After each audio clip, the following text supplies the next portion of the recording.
Nama Rieke Diah Pitaloka pasti sudah tak asing untuk pecinta sinetron. Rieke Diah Pitaloka mulai dikenal saat perankan tokoh Oneng di sitkom Bajaj Bajuri. Meski sudah jarang muncul di televisi sebagai aktris, wajah Rieke Diah Pitaloka tentu masih diingat oleh publik. Kini, Rieke Diah Pitaloka merupakan anggota DPR yang menjabat sejak 2009 hingga sekarang. Tentu aktivitasnya sebagai DPR begitu padat. Dia juga harus menemui masyarakat demi menjalankan tugasnya. Selain itu, Rieke Diah juga kerap mencuri perhatian publik. Dirinya disebut semakin awet muda. Lantas bagaimana kabar terbaru Rieke Diah Pitaloka sekarang?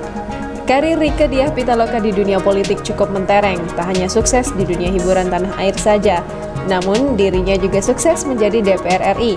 Dia terpilih menjadi anggota DPR RI periode 2009 hingga 2014 dari Partai PDIP. Selanjutnya, dia terpilih lagi pada periode 2014 hingga 2019 mewakili daerah pemilihan Jawa Barat ke-7. Untuk ketiga kalinya, Rieke Diah Pitaloka terpilih lagi pada periode 2019 hingga 2024 yang sekarang sedang berjalan. Kini, Rieke Diah Pitaloka sudah menginjak usia 48 tahun. Meski berumur 48 tahun, dirinya terlihat awet muda. Dengan menjaga pola hidup sehat membuat ia terlihat awet muda. Menjaga pola makan merupakan salah satu kunci tampil awet muda seorang Rieke. Dalam akun media sosial miliknya, Rieke kerap membagikan potret cantiknya. Pesonanya soalnya tak bisa disembunyikan lagi, beberapa potretnya begitu anggun. Memiliki wajah kecantikan yang alami membuat dirinya selalu menjadi sorotan.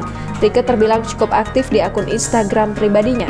Dirinya kerap membagikan momen kegiatan sehari-hari, baik lewat unggahan Instastory maupun feed di Instagramnya. Dirinya kerap mempromosikan tempat wisata yang ia kunjungi. Tak hanya itu, dirinya juga aktif membagikan kuliner saat pergi ke berbagai kota. Jangan lupa subscribe, share, komen, dan like ya!